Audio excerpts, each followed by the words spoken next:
And I'm going to be sharing work from my feminist curatorial practice, with a capital F, and a project really that's been undertaken over 2 to 3 years, exploring collaboration with diverse international women artists living and working in Manchester in the UK. And really I'm positioning these artists as important witnesses on living with and through the complexities of oppression and trauma and migration and gender. And I explore how they use such experiences to reclaim spaces, public and cultural, enacting processes of feminist care and action towards social change. And I feel that the knowledge and experience of artists, especially with those with migratory heritage, is rarely sought out by policymakers, researchers and scientists trying to find solutions to society's biggest challenges, such as inequalities, ageing and climate change. And yet what I'm arguing is that artists really offer some of the most insightful and important methods for exploring the world, articulating what they find, and imagining new futures. So what I'm aiming to do is offering a kind of intervention into contemporary or current art history, but one which should not be counted as history at all, but is living and breathing in artist studios and homes, but all too frequently out of sight and not supported by our mainstream galleries. So just a little bit of context, I suppose, to my work and background. So I've worked in the cultural sector for over 15 years as Bart mentioned, as a curator, a collections manager, an educator in museums, as a producer, and a trustee and advisor on various boards. But I'm also have my academic hat on. My background is in art history and visual studies. Go further back in my undergraduate, I couldn't decide what I wanted to do, so I did a combined across literary studies and drama and art history and a bit of classics, and I got rid of the classics. And then I sort of specialised more in contemporary art history and the work of Rachel White-Reed and her processes actually of making, of collecting and casting. So actually the materiality of arts practice is something I'm really fascinated by and I really value. And in this process, I acknowledge my own role and privilege as a white female as well, being connected to hegemonic institutions and the resulting impact that has on our work. And my work as a feminist curator and artist now straddles the academic environment, which is not always comfortable with a critique that holds a mirror up to its own ethics, or lack of. And I'm certainly being described as a hybrid by some of my colleagues, and I'm sure that will resonate with some people in the room, like some sort of weird electric car that no one can quite find the charging point for. But I do always state my position as a feminist scholar, activist, and practitioner. So as I'm going through this talk, I'm hoping that all the different strands that have been mentioned yesterday and today, you'll start to kind of pick up on some of them and find how they resonate with your own work. So first of all, then, springboarding off the last sort of panel, rather usefully, let's think about what are we talking about in terms of feminist curating.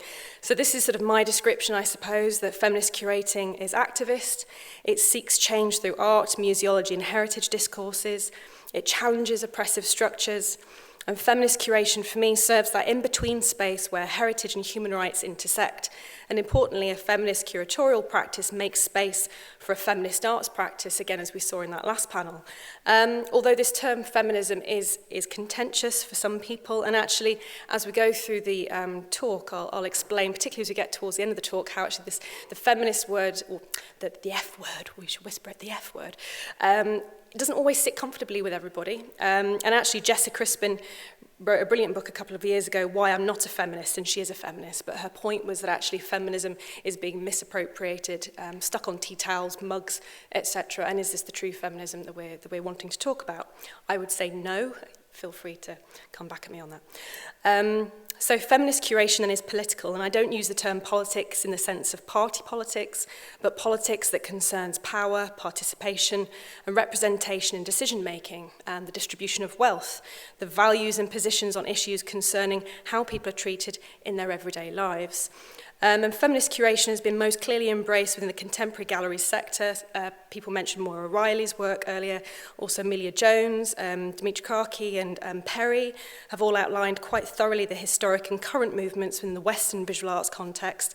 Richard Sandel was also mentioned earlier, and he offers excellent work around museums and human rights in the context of sexualities. A little plug here, and editing the 2-volume publication Feminism and Museums, Intervention, Disruption and Change. It was really heartening and inspirational to learn of so many dedicated practitioners working internationally within and on the peripheries of the heritage and arts sector. really actively engaged with issues of gender equality and women's rights, and openly using the term feminism. Most importantly, practitioners have developed methods of creative resistance to intervene, disrupt, and make change in spite of socio-political pressures to do otherwise. However, it is clear that the integration of an intersectional feminist practice with a focus on marginalisation and inequalities is still evolving within, to quote Laura Jane Smith, the authorised heritage discourse, and within more traditional conservation or museum sites. So before I head into the case study then, I'd like to offer a little context to start of Manchester, which is where I'm situating this work. So the city of Manchester then is the setting, the fifth most populous English district with a population of 547,627 as of 2018. A once rural township back in the 1700s, Manchester's prosperous textile industry was thriving on the back of slavery. Manchester's direct and indirect connections to the Atlantic slave trade can be linked to the city's thriving cotton industry, which was built on the slave-grown cotton from the West Indies. There were many prominent Manchester families who had direct links with the slave trade, and some 20 years after the Abolition Act, Manchester merchants continued to profit from the slave trade, and there's still several of the houses in and around Manchester. The city expanded at an astonishing rate around the turn of the 19th century, becoming a sooty and rat-ridden industrial manufacturing hub in the UK and also the home of radical left politics. Since then, some of the rats have moved out and increasing numbers of local councillors and politicians have moved in, still under the guise of the red cap of liberty, but the radicalism has had its sharp teeth pulled by the pliers of neoliberalism.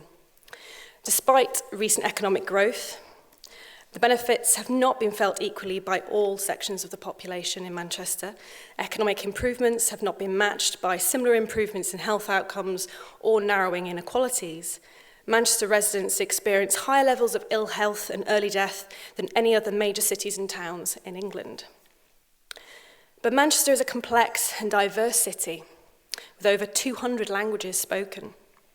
Manchester has been attracting people since its inception by the Romans in around 80 AD, but it was the Industrial Revolution that kick-started large-scale immigration, beginning with Irish migrants taking up work in the mills and followed by Jewish migrants fleeing persecution in Eastern Europe. And moving ahead into the middle of the 20th century, migrants moved to the city due to war, civil unrest and discrimination, or for work opportunities. And nationalities include many, including Irish, Caribbean, particularly Jamaicans, South Africans, East Africans, Asians from Kenya, people from India, Pakistan, Hong Kong, Mexico, Guatemala, Colombia, Chile.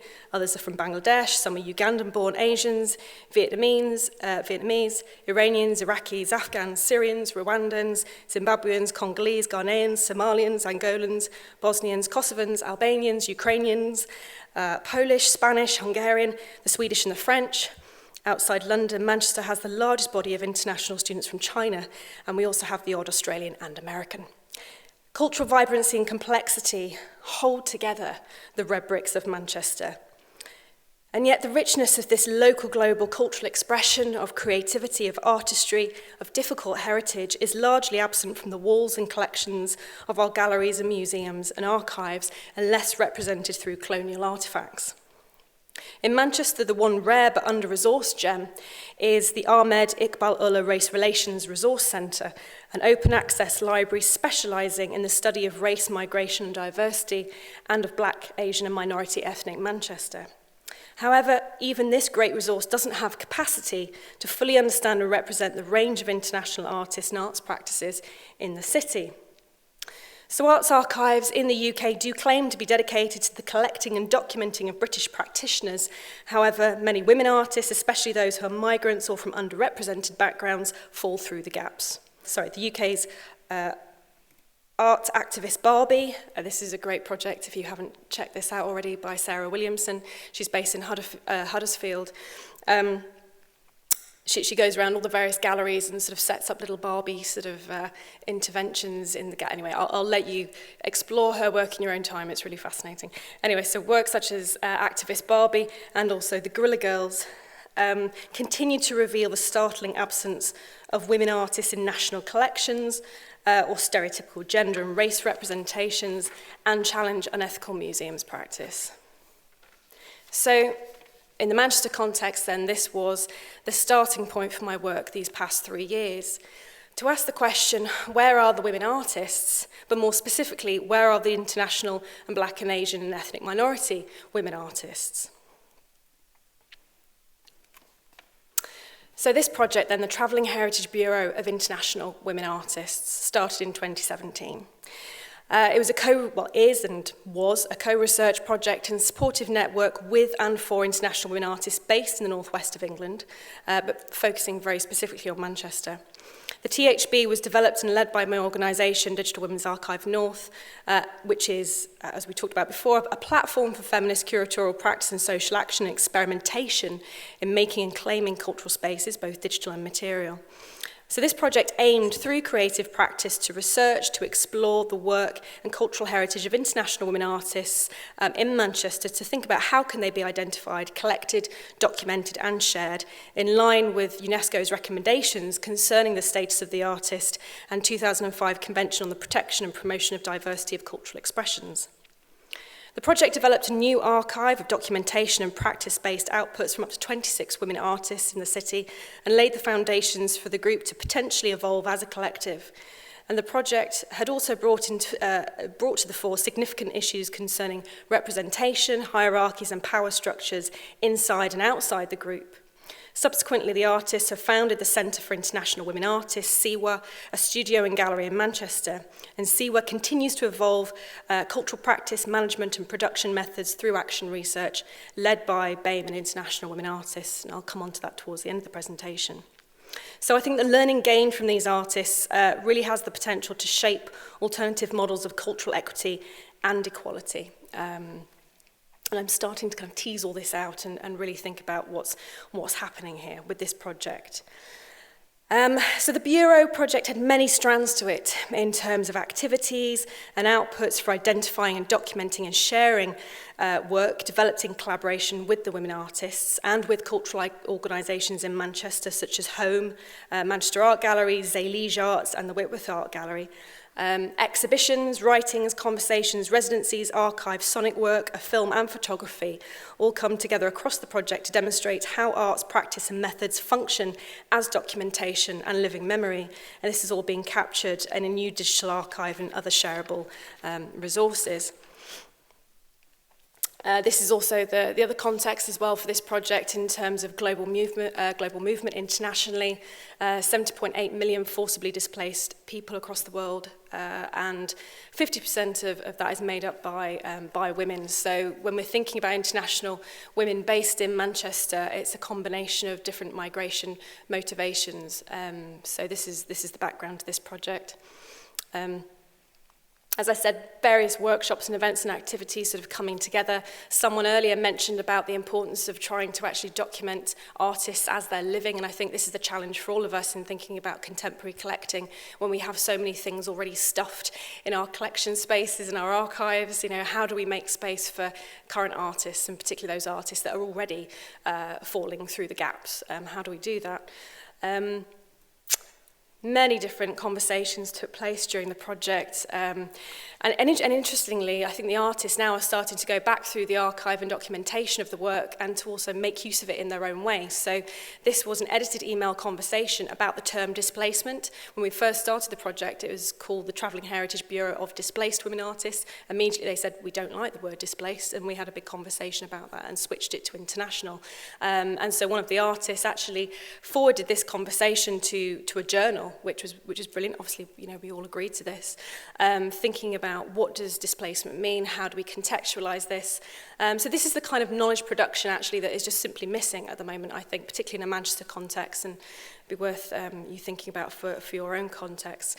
I'm happy as well for these slides to be sent around to people afterwards if you want to kind of look at some of this work in more detail. This was a poem written by one of the artists, Shira Sharif, who's an Iranian artist. And I felt this really summed up actually her view and thoughts on race when we were having these conversations around racial identities. And this poem features and opens the film that we made. So I look into the mirror that echoes the features of my face. The perfectionist reflection has her teeth chained in a brace, hair tied back with intertwined black velvet and lace.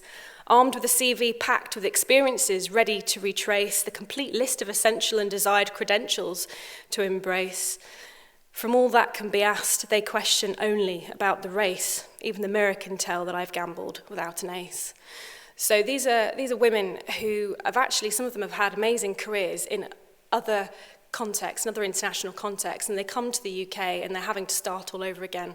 And this is sort of how Shira is summarising her feelings around all of this. As I say, various other writings were happening during this time.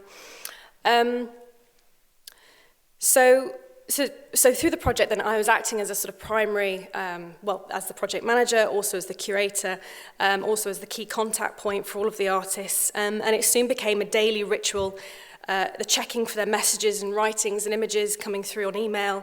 Yes, I can attend the workshop, but is there parking? Jenna, so lovely to see you yesterday, so excited. All the artists overly pronounce the vowels in my name. And it's sweet and has become a point of humour and teasing, as their names are mispronounced all the time by so many people.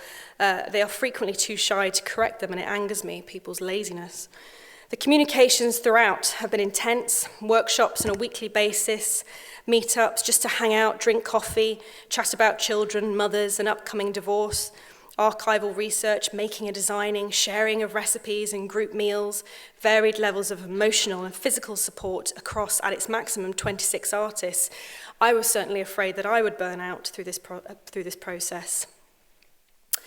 And then there's the art. So much beautiful work. It's gritty, it's painful, angry, joyful, beautiful work. Firouzeh frequently talks about the Iranian authorities watching her, especially about the time she had to submerge her poetry manuscripts into a large sink of water to destroy the contents before her studio was raided. She is trying to find a visual language to communicate this fear and pain of loss. So together we start to find a rhythm within our disparate group, all nationalities coming together around 3 topics of interest: displacement, archives, and women's lived experiences. We made connections between each other and then to external organisations we were engaging with. Exploring their archives and key topics led to rich discussions and sharing of ideas and experiences, and we had control over that process. And each artist had her photo portrait taken. Opportunities to contribute to public activities and exhibitions came forth from different organisations such as Home Manchester is it called, Zelig Arts, Manchester Art Gallery, a flurry of activity, perhaps too much activity on reflection. We were all riding high on the joy of working together, a diverse women's arts collective no less. And my curatorial skills and project management and creativity and levels of energy were certainly being pushed to the maximum. So let me share some of the work that we've been doing, and the complexities of memory and global movement will certainly become evident. So first up was an exhibition at Home Manchester, and Home is an art space and gallery right in the centre of Manchester, and we were invited to participate in something called Refugee Week during June 2018. Now just to kind of contextualise this, we didn't go into the project with any sort of set, predetermined ideas of what exhibitions would come out. It was sort of having a pot of money there and seeing what we could do with it, and how working together as a collective that we could then find opportunities, or whether opportunities would find the artists. So Refugee Week in 2018 approached the group, and this was the first outing of the group together. We had 3 months to prepare, 8 hours to install, 4 hours to deinstall, and only 12 hours to actually showcase a body of work from up to 20 artists. The show was squeezed into a programming gap between 2 prominent male artists as a last-minute booking. As I say, it was programmed as part of Refugee Week, and the organisers had not that there could possibly be talented refugee visual artists in Manchester, so had not booked the gallery space for the full festival time. For most, this was their first time to show their work in a UK gallery, but 10, 20, 30 years of work had followed these women around, or remnants of work destroyed. 200 pieces were shown in this exhibition. A technician commented, "This is no pop-up exhibition." We had defied their expectations of quality. The technicians, all freelance theatre techs, not the regular gallery tech, note, imagined works for blue tack and drawing pins. They had not read any of my comms and install sheets, and they had quickly moved into gear, apologised, and were fully responsive to my instructions till all the works were professionally hung. Management and curators hissed behind fixed smiles, I could tell. We had set the bar high, very high. The artists were overjoyed, but frustrated by the short showing time, and the visitors raved. Later I was told we had set the cat amongst the pigeons. It seemed to have worked, have pushed the organisation's practice in a new direction, and the exhibition was also an opportunity to share existing practice and to start work with each other. So just a bit of context, I couldn't get into the gallery to even plan the exhibition, and as I say, it was squeezed in between two large male artists, so we just had to play with the gallery space as it was. We couldn't change the colour of the walls, we couldn't shift walls around, nothing. But that in itself kept changing, so I basically had to use the corridor in my hallway to plan the exhibition, which were 200 works. It's quite a challenge. So yeah, these are just some of the images from the exhibition. As I say, we had to work with the walls as they were.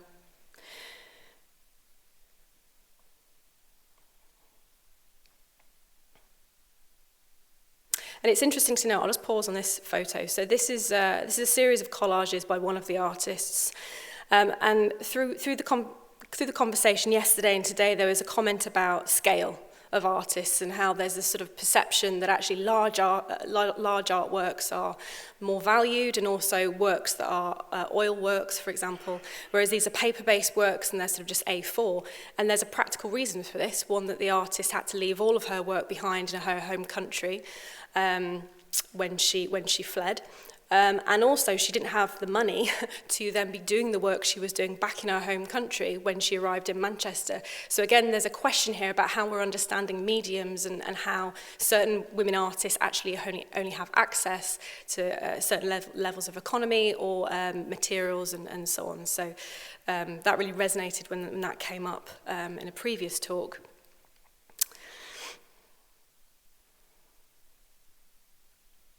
These are some of the portraits. So that particular exhibition then showcased existing objects, activism, traumas and storytelling, layers of memory and witnessing sit behind all of these works. And the women were brave in trusting me, each other, and the gallery and its audiences. And for many, this was an unusual experience of not having to hide and conceal their practice and self-expression. And this was the first stage of our journey. Following this, the group were invited to exhibit at Zaylige Arts, which is a gallery located on the walls of a quirky local bookshop in Rusholme, Manchester, an area locally famous for its curry mile, Asian sweet shops and sari displays. And this has already been mentioned twice, a room of one's own. And I was sat there thinking, oh, this is really funny. Yeah, everyone in 2018 was thinking about Virginia Woolf's room of one's own. So taking a cue from Virginia Woolf's contemplation on visibility and exclusion, in the early stages of the project, I'd asked the group to start documenting the places and spaces in which they worked, found inspiration, or reflected daily challenges of finding and making space.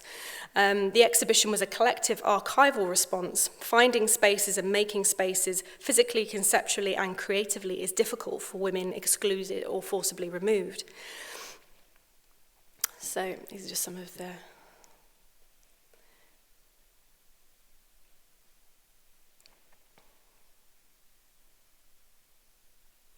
So again, when we're thinking about space and where women artists are making space, a lot of them don't have studios, or they didn't have studios, and actually the idea of developing a studio practice now in Manchester is a real challenge. So the front room often becomes the space of the work.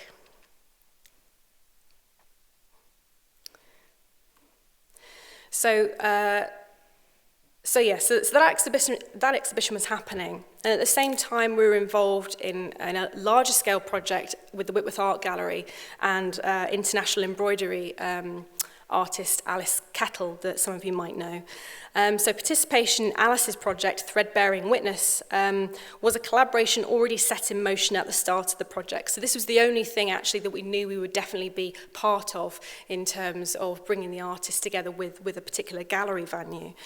So whilst Alice had been working with individuals and groups seeking asylum, very specifically, the artists, as part of Travelling Heritage Bureau, were also invited to reimagine their works in 3D textile form as soft sculptures, represent archives or documents of work through a textile surface. So this was kind of thinking about the etymology of the word textile and text, meaning to weave, to fabricate, i.e. storytelling. So thought is a thread and the raconteur is a spinner of yarns, but the true storyteller, the poet, is a weaver. The textus is the resulting cloth. The physical activity required to create these sculptures was therapeutic for most, bashing and pushing old works, old memories into new shapes, new memories to create a new kind of colourful landscape in the gallery space. So again, this is thinking about, what do you do when you don't actually have other kinds of documentation or archives? How do you use other kinds of surfaces to communicate your work or to share your work? And so rethinking creative practice and presenting on a different surface was being explored through this particular project. So the soft sculptures by the artists were prominent and large. I'll come back to that other image. So these were the surfaces of the works. This is a really great day of creating these particular soft sculptures. So if you remember at the beginning, I showed you the image of Ida, and we were putting her 32 very large oil paintings all on the wall in home while she reimagined how they would appear in a kind of soft sculpture formation. So the soft sculptures by the artists were prominent and large, old, bulky, wildly colourful, a diverse, beautiful mountain range. They were supposed to sit as a collective in the centre of the gallery, hugged by Alice's pieces that were titled Sea, Ground and Sky. We had a clear concept, but the curators of the gallery had a different aesthetic in mind, more minimalist, and we had to convince them to hang the incredible Stitch a Tree participatory piece made up of 6,000 stitched trees showing solidarity with refugees, which is this piece here that you can just see in the corner here, and it kind of stretched across the whole gallery. But even that, we were kind of fighting with the curators to include that, even though that was a really important part of the other work that Alice had been doing. So as I went into the gallery in the morning of the exhibition opening, I had been actually absent for the actual final install, but we'd had a clear plan. I felt rather cold. The soft sculptures had been split across the gallery, grouped into corners out the way. Someone else mentioned pushing things into corners earlier. There was no exhibition leaflet with further info. The wall interpretation was minimal. The artists' names had been listed with just all others on the wall, so all other just kind of general participants in the whole project. Really, there was a complete lack of acknowledgement that they were artists. Alice was the only artist stated as such in the exhibition, but at least we had the exhibition catalogue if people took the time to read it.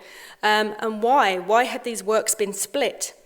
I really felt a kind of sense of pain, actually. And I knew how the artists would take this, and I didn't want to tell them. Additionally, Shahida's piece, criticising police brutality, had been pushed into a far corner and turned to the wall not to offend anybody, so censorship in a sense, and I was very hot. Where could I take my anger? Not to the artists, I thought. I emailed them, trying to remain up and chirpy, positive about the opening that night, and they arrived and I could sense their disappointment. The new director didn't mention them in his speech. He had a list of their names in his hand, and at the end of the opening night, I was ushered into a dining area as tradition. The gallery had planned an intimate meal for a maximum of 10 people, mostly William Kenteridge entourage, as it turned out. This had been a joint exhibition opening as well, which is interesting. So Alice, as a solo female artist, had been given a joint exhibition opening with a male artist, which in and of itself you could go away and analyse. But other female migrant artists had also been involved in this exhibition. So as I walked into this dining room, people I mostly didn't know and certainly had no connection to our project occupied 3 long tables. The international women artists hadn't been invited, being told it wasn't a large meal event. There was no space, they had said. I sat down, my eyes were stinging, and I got up and I walked out. A handful of the artists were still in the gallery, confused exchanges and muddled explanations. I apologised profusely why they hadn't been invited into this meal. I told them I had walked out of the dining room, but I didn't know what to do next. Don't worry, said one of the artists, you're in training. The artist and I walked back into the dining room and we sat down and posed for a photo with the full tables in the distance. We called out the marginalisation. We also called out the lack of acknowledgement of the artist's work, and it went viral on social media. This is the exhibition catalogue. It went viral on social media. The following few weeks were difficult and tense, full of varied communications between myself, the gallery staff, Alice and her PR, and with the artists. The director offered to speak with the group and try and heal wounds, but we had embarrassed and upset the curators, and many white women's tears followed. As a project group, we arranged additional workshops to work through the frustrations, the questions, and the suspicions. And unfortunately, old habits die hard in institutions as structural inequalities and exclusions became painfully expressed and evident in this particular action. After fighting years of oppression elsewhere in the world, the artist had to once again draw on reserves of energy and solidarity to move forward and to realise that safe spaces in galleries have still yet to be created. So from that moment of the Whitworth incident, one artist in particular always had a very curious and critical eye on me. She said, "They trust you. You have to be careful with that trust." And I'd felt the weight of what had happened. It had hit me like a 10-ton truck. The artist had encountered racist situations at the Whitworth and at home, and now worried about our evolving work with the Manchester Art Gallery. My white privilege had not seen it coming. For some, it had reignited anger and dismay with cultural organisations in the UK. For others, they perceived it as a learning curve, a reality check for how the UK doesn't really understand the richness of its international demographics. Migrant histories are British histories, migrant arts are British arts, but this is never the narrative. Filmmaker and Angelica, an interpreter, Abir, later advised, "Stop protecting them, the artists. They are tough, resilient women. Trust them with your knowledge and let them deal with it how they must." They were right. I reflected later how I should have confided in them far more than I did, shared with them my observations and fears, and I was doing what I hated most, a form of paternalistic protection.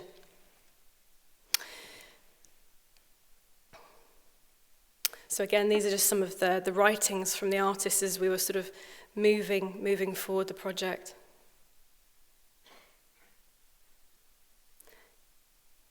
These are images. We had our own meal, separate from the Whitworth opening meal. So following the Whitworth Art Gallery incident, then Still I Rise was yet another invited collaboration. This time by Manchester Art Gallery. And again, this was sort of butting up to the Whitworth work, so there was a slight overlap. Still I Rise, over a series of weeks in prep for just a one-day show, and again, there's a kind of theme propping up here, so we've got a sort of temporary pop-up exhibition happening at home. This is invited, but just as a one-day thing. Yes, you can be invited into another large artist exhibition, but we're not really going to mention that you're there. So, these are the kind of things that I'm starting to pick up on.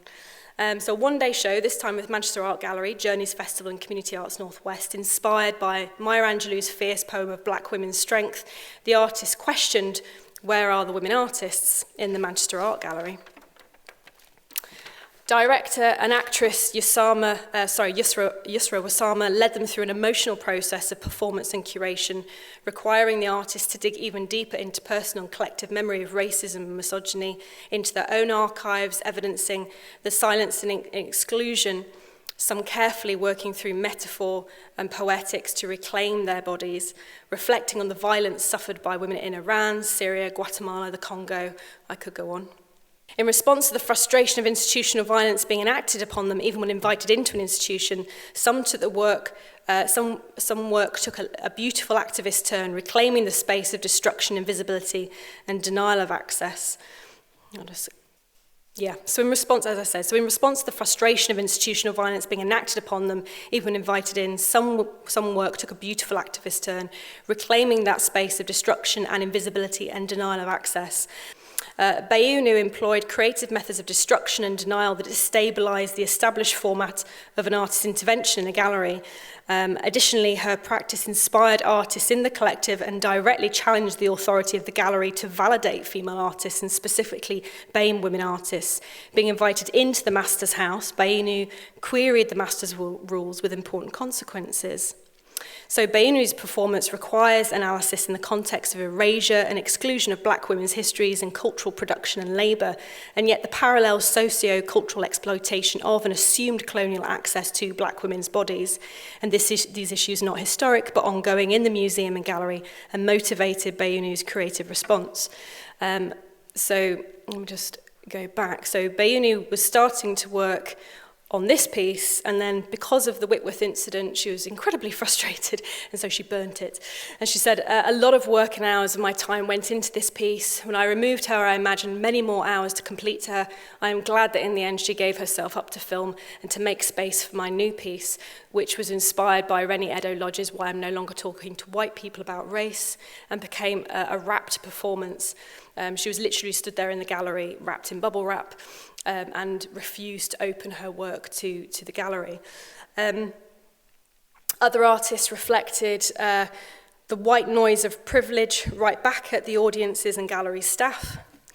So these artists are not only trying to make sense of recent displacement and causes and evidence this, but they're also dealing with burning memories and legacies of colonialism and how it simmers in and between the generations.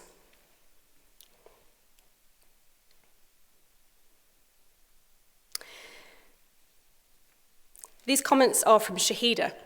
So she is the daughter of Jahura, next to her here. Jahura is from Bangladesh, and who now in her late 70s is free, or feels that she is free and socially and emotionally free to call herself an artist. And these are Shahida's words. Our bodies sway with the winds of change. We are washed away, paddy fields in the monsoon rains. Our minds flicker memories of the oppression. There and here and there, the ways in which they keep their position. I am councillor state scum. I am an ingrate, and my kids have a bad education. I'm the stuff that privilege won't buy. So Shahida's work is really interested in those intersections between gender, class, and race and ability. And these are the kinds of questions, I suppose, that they wanted to pose back to other organisations, but also organisations that exist in this room. So how does your organisation evidence diverse cultural practice? How does your organisation engage with and understand local, diverse and international artists? Is your work with international groups and individuals embedded or tagged on? And this is one of my favourite images from the project, taken at Manchester Art Gallery. In the background hangs William Etty's revered painting, The Sirens and Ulysses, a white male genius's artist's erotic fantasy of dangerous creative women. In the front stand the group of international artists rising to represent themselves, their voices and experiences. And in the foreground, documented by a proud daughter who is participating in the memory work of these beautiful, diverse, strong women. In turn, her actions, her motivations are captured, and our journey through the creative archiving and visibility continued. So most of the artists valued the Travelling Heritage Bureau project for enabling them to challenge inequalities within such a resilient collective. All the artists realised that new spaces and archives had to be found, made, created and nurtured. Marginalised women couldn't afford to wait for large institutions to tell their stories. And we had a film screening back at home, which was interesting, slightly awkward at times. And this is also part of the process, actually, of when you sort of go back into institutions to continue the conversation. How does that conversation, evolve? This is a summary of learning, which I won't go over here, but say I am happy for these slides to be shared. But I just want to move on very quickly to this idea of feminist curation as complaint, drawing on Sarah Ahmed's work. So feminist practices are vulnerable, as they are usually activated in response to the challenges of inequality within an organisation, but they also rely on that same organisation to enable practices to be fully expressed or embedded.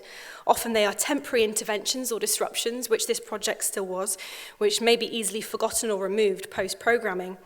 Given that feminist curatorial practice insistently seeks to expose or redress the structures of power and patriarchal oppression, to quote Amelia Jones, there is an honest debate required as to how far museums, galleries, and other cultural heritage organisations are willing to go. Complaint, then, is central to diversity in feminist work, to quote Sarah Ahmed. Complaint requires doubt on systems already embedded and in place. Complaint requires an acknowledgement that existing practices are not inclusive or representative or socially just. Feminist practices and diversity work therefore seemingly open up risk for institutions because it invalidates the processes by which that organisation has been happily working to until complaint made itself audible and visible. So feminist curation is acting as the feminist complaint within museum organisations, pointing to a problem of equality and diversity, utilising methods to open up and to understand the ways in which sites and collections frequently engage uncritically with patriarchal and colonial authorised heritage discourse. However, as Ahmed states, to locate a problem is to become the location of a problem. Diversity work is becoming the location of a problem. Nominal media, visitor and volunteer backlash can sometimes evidence this in action.